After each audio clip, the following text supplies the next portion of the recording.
Chapter 19. Being a full account of the happenings in the dark sewers. Jemmy headed for the only safe place he knew, the sewers. He scrambled along the decks. He scrambled along the docks. And the prince dogged him every step of the way. Jemmy turned on him like a cornered rat. "Ain't you done enough? I've got a price put on my head. Go home and go to blazes." "But you're my friend," the prince stated, as if he were issuing a royal decree. "Don't count on it," replied Jemmy. He started down stone steps to the river, but the prince stopped him with a sudden, urgent yelp. "Look!" Looming up a cobbled wayside came the hulk of Holdernose Billy, with Cutwater following as close as a cow's tail.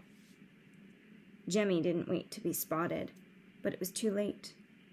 The big outlaw, his hair and beard looking bonfire red under the bright sun, gave a distant yell and altered course. Jemmy and the prince took the stairs in leaps. The tide was coming in, and the mud flat had shrunk to the width of a path. Jemmy led the way through a tarred forest of wharf pilings and over a derelict river barge. He leaped off into shallow water. He could already see the great brick mouth of the main sewer. "Don't leave footprints in the mud," he warned. They splashed along the water's edge and were there. The arched sewer stood tall enough for a horse and rider. Jemmy leaped the mud and was in. And the prince balked. "It's black as night in there." "Jump, quick!" The prince steeled himself and made the leap. Jemmy advanced into the tunnel, but the prince held back. "Follow me. We'll be lucky if they didn't catch sight of us." The prince stood terrified of the darkness ahead. He had turned dead white. Jemmy made a grab and yanked the prince after him. "You'll get me caught." I'm scared, Jemmy." "Don't fret about the dark. There are rats in here. Even grown men are scared of 'em. Hang on to me." Deeper and deeper, darker and darker, they sloshed through the cavernous sewer.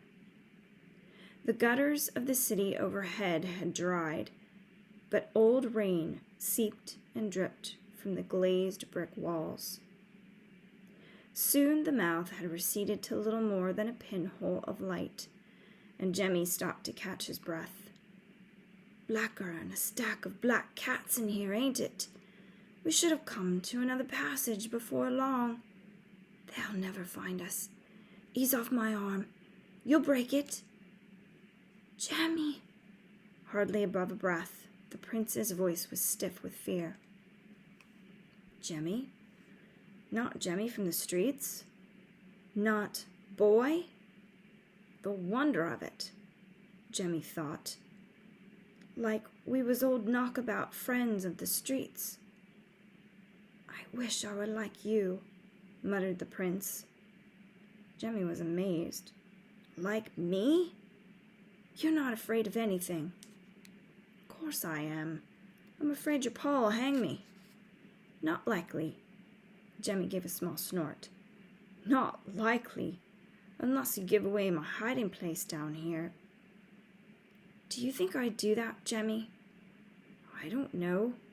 Let's keep moving." As they edged along the wet walls, Jemmy gave his reply a second thought. He'd wronged the prince. This wasn't the same Prince Brat who'd run away the night before, bored with his own meanness and haughtiness and cruelty. "Reckon I do trust you," said Jemmy. And the prince replied, "I won't go back to the castle unless you go with me." Caw! The main sewer branched off, and Jemmy had to stop to get his bearings. Careful, he thought. That passage to the left leads to the brewery. You could get eaten alive. Keep to the right branch. In the hollowness of the sewer, there came a soft scurrying of feet, and then a distant squeaking sound. Prince's fingers locked on Jemmy's arm like a manacle. manacle being something that a construction worker or someone who works with tools would use. "Nothing but a rat," Jemmy said. "2 of 'em, but nothing to worry about yet. Dark ain't so bad if you know what's in it. Like off to the left. So hang on to me, Prince." The prince's voice was almost inaudible, which means it couldn't be heard. "What's to the left?" "A brewery overhead. They empty their used-up grain down the sewer, and the rats feed and breed by the hundreds. Grow big as street cats, and short-tempered. They'll swarm all over you and hang on by their teeth." Still clinging to the birdcage, Jemmy continued feeling his way along. He wondered how he'd ever felt at home in these dank, smelly sewers. Then a sudden flicker of light from a side passage stopped him. He peered down the tunnel and saw a figure with a candle fixed to the stiff bill of his cat. A rat catcher! He could see a cage full of squealing rats. He entered the passage, and the man looked up. "Who goes there?" "Didn't mean to give you a scare," Jemmy whispered. "This is no place for boys." The man's full voice boomed and echoed through the sewers, and Jemmy took a quick look behind. "Hold it down, sir," he said softly, and then he thought he recognized the rat catcher. "Ain't you old Johnny Tosher?" The candle glowing from his hat bill, the man bent forward. "I declare, is that you, Jemmy?" "It is." "Ain't you grown since you left the sewers?" "I'd be obliged if you'd snuff out your candle, sir. There's bloodthirsty ruffians after us." "Speak up," said the old man, cupping a hand to his ear. "Is it true you've got taken up by the king himself? That's the gossip. What are you doing back in the sewers?" "Running for our lives." "Eh? Your candle'll give us away." "What's that?" "You do us a kindness to pinch it out." "Speak up, lad. Now you're a king's little gentleman. They learn you to talk in whispers. Come back for a visit, have you?" "Oh, your pa'd be proud." He gave the top of Jemmy's head a pat. "They say you're Prince Brat's own whipping boy." Suddenly the rat catcher straightened.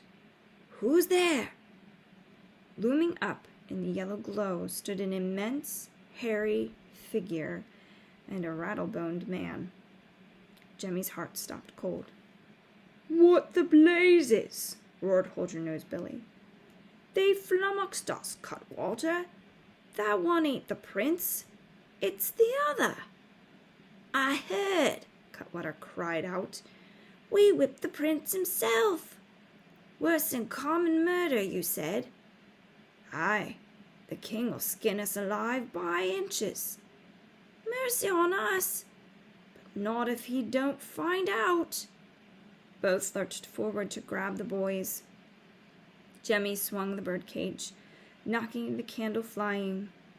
The flames sputtered out in the murky water, and the sewer was thrown into sudden darkness. "Run for it!" Jemmy yelled out. "I got one!"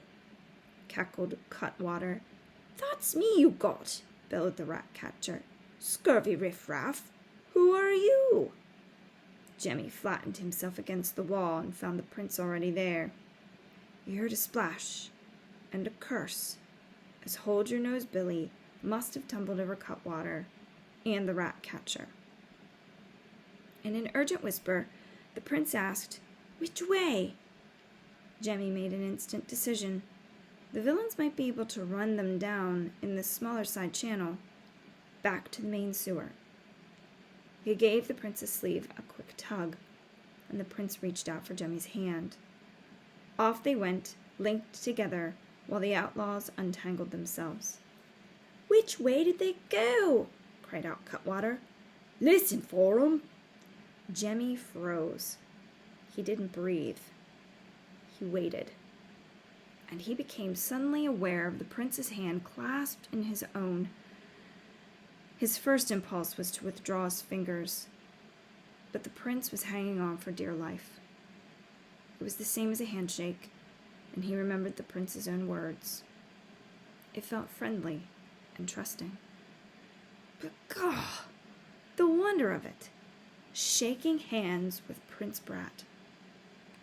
"Stop where you stand," warned Hold-Your-Nose Billy.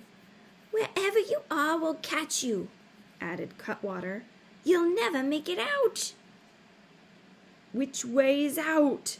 snapped the big outlaw. "The same way you came in," answered the rat catcher. "Put your back to the breeze from the main sewer." That was wrong. Good old Tosher, Jemmy thought. He meant to send them off in the opposite direction. Jemmy tugged on the prince's hand, and they scuttled along the wall toward freedom. A moment later, Jemmy could feel a stronger breeze, and he knew that they were in the main sewer again. Noses to the breeze, they could make a run for the river. But in his sudden elation, Jemmy banged into the wall with the birdcage. His hair rose. The clatter was loud enough to wake the dead, or bring the villains running. Jemmy made an abrupt turn, pulling the prince deeper into the main sewer, and he whispered, "They'll see us against daylight before we get out. More holes than wormwood down here. We'll duck into another side tunnel. But if we break loose, don't lose your bearings. The brewery's dead ahead." The sound of feet sloshing through water silenced them. Jemmy felt desperately for the mouth of a side tunnel. But Hold-Your-Nose Billy and Cutwater had already rushed out into the main sewer. "Which way, Billy?" muttered Cutwater. Jemmy flattened himself against the grave, cold wall. But the prince suddenly seemed to rebel at being chased down like a sewer rat. He yanked the birdcage out of Jemmy's hand and flung it with all his might. It banged and clattered off the bricks in the direction of the brewery. "What's that?" cried out Cutwater. "Them is what. Put your back to the breeze, straight on." They barged ahead. Only moments later, old Tosher appeared across the great sewer, a fresh candle lit on the bill of his cap. And then Hold-Your-Nose Billy and Cutwater came flying back. I'm bit! Help!" Grain-fed rats were swarming over the two of them, nipping and biting and clinging like leeches. In the light of the candle, Cutwater waved his arms wildly. He screeched, and the hairy outlaw bellowed. "I declare," said the prince, "they look like they're wearing fur coats." Chapter 20, in which the sun shines and we learn what befell the whipping boy, the prince, and everyone else. Standing in the clear sunshine, the prince breathed in the sweet, fresh air. Then he looked Jemmy squarely in the eyes. "We're going back to the castle." "Not me. Your pa's put a price on this head of mine. No thank you, Prince. I don't fancy doing a jig from the end of a rope." "Where will you hide for the rest of your life? In the sewers? I'd have them searched end to end." God, what a fool he'd been to let the prince in on his best hiding place. Jemmy was on the verge of running. Where to? How far would he get? "You said you trusted me," declared the prince. "But I can see you didn't mean it." "I meant it. Up to a point." "Then follow me." It was a command. Jemmy swallowed hard and followed. They weren't at the castle gates yet. He'd think of something. The prince led him back onto the fairgrounds and searched out Betsy and the hot potato man. "You've served your prince nobly," he announced. "What are you talking about, lad?" replied Captain Nips. Hot potatoes!" "The king has offered a reward for the whipping boy. Here he stands. Turn him in." Jemmy stood dumbfounded. He felt betrayed. "Gah!" Betsy flashed her eyes. "Turn Jemmy in? I'll do no such thing." "I command it." Who are you to command anything? I'm Prince Brat. Ha! Run for it, Jemmy thought. Deeply wounded, he gave the prince a last blazing look. The prince returned a quick, playful wink. It befuddled Jemmy for an instant, and then, in a flash, Jemmy saw that for the first time the prince was up to a kindly piece of mischief. Head to toe, he's Prince Brat, said Jemmy. Better do what he says, or he'll have you boiled in oil. Jemmy had to wait with Betsy, Petunia, and Captain Nips while the prince was alone with the king. Finally, a pair of golden doors were opened, and the group was ushered into the throne room. The king sat with his legs crossed, and the merest flicker of a smile on his lips. Betsy bowed low, and Captain Nips did the best he could. The reward is yours, the king announced, and then he turned to the prince. What about the bear? Came to your rescue, did he? Couldn't we give him the title of official dancing bear to your royal majesty, Papa? He'd draw crowds wherever he went. Done. Betsy and Captain Nips were dismissed. Jemmy now stood alone. It seemed hours while the king gazed at him. He began to feel a noose tightening around his neck. You ought to be whipped. Yes, my lord. Prince Horace has caused enough mischief to wear out the hides of a dozen whipping boys. He tells me it's thanks to you that he's back, sound and safe. The king thanks you. Jemmy took a small breath. You are placed under the prince's protection under one condition.